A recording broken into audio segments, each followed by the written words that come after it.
Salam la team, première journée de la Ligue des Champions. Nous allons rapidement revenir sur quelques matchs avant le début de cette deuxième journée.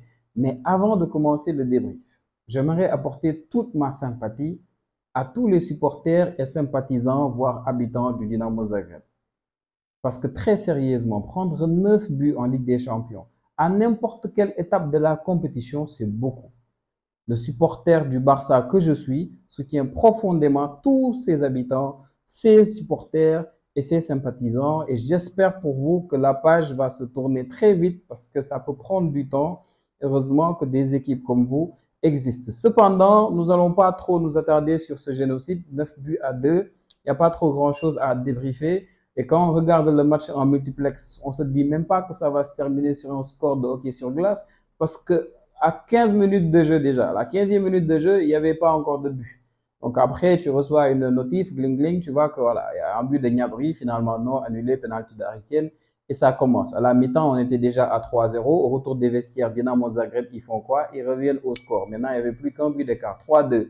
On se disait là, peut-être même que Vincent Compagnie, il allait vraiment en prendre à la fin du match. Mais très sérieusement, 9-2 à la fin, ça va très vite.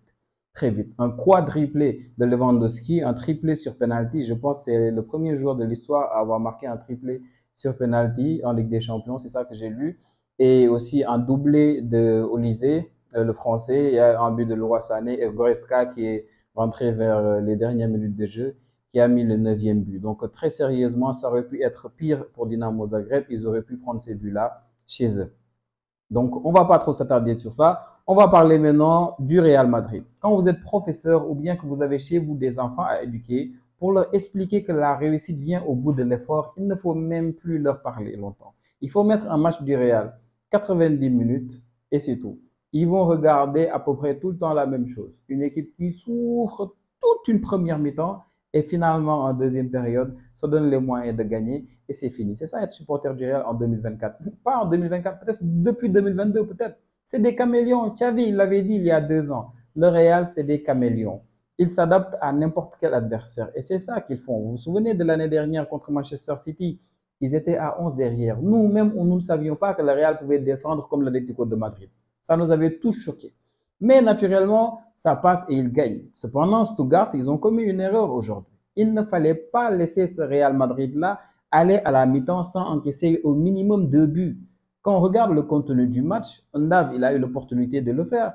Le numéro 7, je pense qu'il s'appelle Milo, il a eu l'opportunité. Le numéro 8, je pense, le milieu offensif, il a eu l'opportunité de le faire lui aussi. Très sérieusement, Stuttgart, ils se sont donné les moyens. Le coach avait dit avant le match qu'ils ne seront pas complexés. Ils ne l'ont pas été. On voyait c'était quoi l'idée de jeu à la sortie de balle. Nobel, il sortait bien la balle, les défenseurs centraux descendaient bien bas, récupérer le ballon, et ça jouait bien entre les lignes. Au milieu, le Real, ils n'ont pas su les stopper.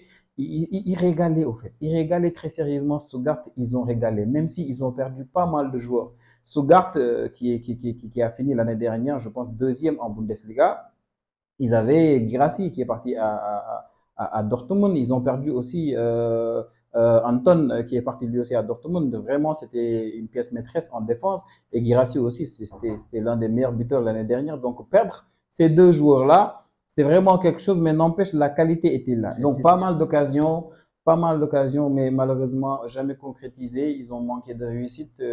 Stuttgart, je pense même à la 27e, il y a encore un DAF qui touche le poteau. Et vers la 30e, 32e minute, je pense, Rudiger nous amène sa spéciale malice, une simulation grotesque que l'arbitre vraiment a été dupé dès le début. Il croyait vraiment que c'était un penalty. Sans la VAR, on l'aurait accordé et nous tous chez nous, dans nos salons, on aurait crié au scandale. Heureusement que la VAR existe maintenant, même si la première période, moi, j'ai bien aimé le match de Rodrigo. Rodrigo, il a fait un match incroyable. Pour moi, cette attaque du Real Madrid a besoin de Rodrigo. Je ne sais pas maintenant, Ancelotti, ce qu'il va faire pour créer cet équilibre, pour que Rodrigo puisse avoir sa place, mais il faut le faire. Je sais que c'est compliqué pour lui. D'ailleurs, c'est peut-être ce qui explique la titularisation et de Carvajal et de Lucas Vasquez. Moi, je ne peux pas l'expliquer. Pour moi, Vasquez a été peut-être le flop du match. Je ne sais pas, je n'ai pas vraiment compris le rôle que lui avait attribué Ancelotti, mais Ancelotti a eu la chance, encore une fois, de pouvoir se rattraper à la mi-temps puisqu'il n'y avait pas encore de but des vestiaires. Quand Carlos Ancelotti a procédé à ce changement-là, quand il a rectifié l'erreur, quand il a sorti Lucas Vasquez pour Militao, qui a récupéré son poste. Là, on a vu un but magnifique, vraiment très très bien joué du Real Madrid. En première mi-temps, c'est tout ce que je cherchais tout le temps. Il est où l'action complète de bout en bout où tu sais que le Real, ils ont vraiment bien déroulé et ils ont bien dominé leur adversaire. Et c'est ça qu'on cherchait quoi en fait. Donc là, Carvajal donne la balle à Tchouaméni, Tchouaméni qui fait une ouverture magnifique sur Rodrigo. On dit souvent que c'est l'appel qui fait la passe. Mais sur cette action-là, nous avons tous vu que c'est la passe qui a fait l'appel. Parce que je pense que Rodrigo lui-même ne s'y attendait pas. Et là, le latéral gauche, je pense Maximilien, n'a pas vu venir et il a essayé de dégager la balle, mais en vain. Donc Rodrigo, qui après, bon, tranquillement, s'est dirigé sur la ligne et là, il a vu en retrait Kylian Mbappé qui assure maintenant son classement dans le top 10 des meilleurs buteurs de la Ligue des Champions. Après ce but démoralisant, Stuttgart, ils auraient bien pu se rétracter, fuir le jeu ou bien faire beaucoup plus d'erreurs, ne pas concrétiser leurs occasions, mais ils se sont repris, vraiment, ils ont fait le jeu, ils ont continué à diminuer un peu plus le Real, même si le Real a essayé de prendre beaucoup plus le jeu en son compte en effectuant quelques changements. Donc là, on a vu une égalisation très très bien jouée, un corner déjà, coup de pied arrêté, on aime bien. Je ne savais pas que la perte depuis la perte de Guirassy, moi je ne m'attendais pas à les voir très bons comme ça dans des coups de pied arrêtés. Mais là, Undav a placé une très belle balle que cette fois-ci Courtois n'a pas pu arrêter. Donc après l'égalisation, on a vu aussi les changements. Donc Modric est venu. Bellingham, bon, je m'attendais à ce qu'il sorte un peu plus tôt, mais il n'est pas sorti très tôt. On a vu les changements aussi sur le côté gauche parce que oui, il fallait aider Fernand Mendy, il était très fatigué et en plus il y a beaucoup de matchs à venir. Donc on a vu ces changements-là qui Carlo Ancelotti a essayé de rééquilibrer la donne, Arda Güler lui aussi est venu. Donc pas mal de changements ont été opérés et là, bon, naturellement c'est le Real, tu ne le tues pas, tu lui as donné la chance d'exister. Et Modric, encore une fois, 39 ans le vieux papy, qui pose son corner, qui le dépose tranquillement sur la tête de Rudiger, 2 buts à 1.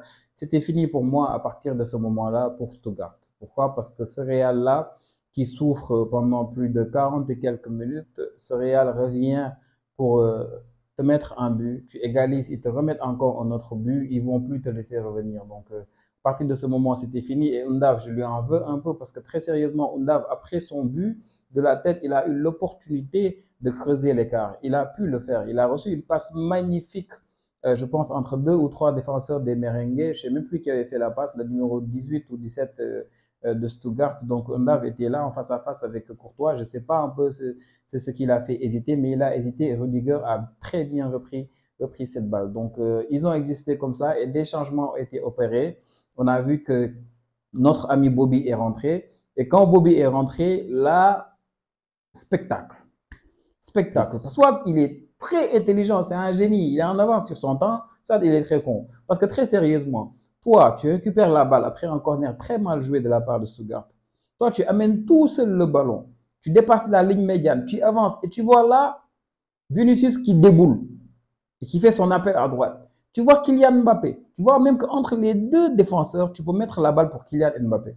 Avant même d'arriver dans la surface, toi, tu tires de ton pied gauche alors que tu vois que le gardien, il est sur ce côté-là. Donc, soit tu es un grand génie ou tu es très con. Je ne sais pas lequel c'est, mais la suite de la saison nous le dira. Parce que Hendrik, c'est un boy très bizarre. Je ne peux pas le juger très tôt. On verra ce que ça va donner. En tout cas, moi, j'ai bien aimé le match de Mbappé. Il était pas mal. Il n'était pas excellentissime, mais il était pas mal. Parce que c'est ce qu'on demande en neuf. C'est d'être présent quand il y a de bons ballons contre serre. Et contre la Real Sociedad, je lui en voulais un peu. La plupart du temps, Vini, après avoir dribblé un, deux joueurs, quand il collait beaucoup la ligne, il cherchait tout le temps un point d'appui et il ne trouvait pas tout le temps Kylian Mbappé. Il était des fois très occupé ailleurs, ou bien il s'approchait beaucoup trop de Vini des fois. Donc, j'ai bien aimé ce match. Maintenant, on ne va pas lui en vouloir aussi à Mbappé de beaucoup décrocher, d'aller beaucoup sur le côté pour chercher la balle. On a vu que le Real a l'habitude même de ces attaquants-là. Benzema, c'est ce qu'il faisait très souvent. Donc, on va voir ce que ça va donner pour la suite, même si très sérieusement, moi, j'ai très peur pour ce Real. Peut-être certains supporters sont satisfaits parce que pour eux, l'essentiel, c'est juste de gagner. Mais ça fait mal de voir que là, ils enchaînent les matchs, mais ils n'arrivent toujours pas à diminuer leur adversaire de bout en bout. Avant, je me disais que contre de grandes équipes, ça se paye cash. Mais on a vu que même contre de grandes équipes, ils arrivent à s'adapter, ils arrivent à se surpasser. Espérons pour eux qu'ils vont continuer à le faire tout le temps et s'en sortir. Maintenant, ils ont l'habitude en début de saison, en Ligue des Champions ou ailleurs, de commencer en mode caméléon et de monter en puissance. Ça, c'est tout pour les matchs de ce mardi. On n'a pu que faire le Real Madrid et Stuttgart. On va revenir sur Liverpool-Milan en fin de semaine. On va attendre la fin de Manchester City-Inter. On va en parler un peu. On va parler un tout petit peu aussi du match du Paris Saint-Germain contre Girone. Et on va revenir en fin de semaine sur tous les matchs qu'on n'aura pas le temps de débriefer. Je vous promets une surprise, sûrement un petit podcast où on va parler de tout ça en globalité. On se retrouve pour la prochaine vidéo tout à l'heure. Merci beaucoup.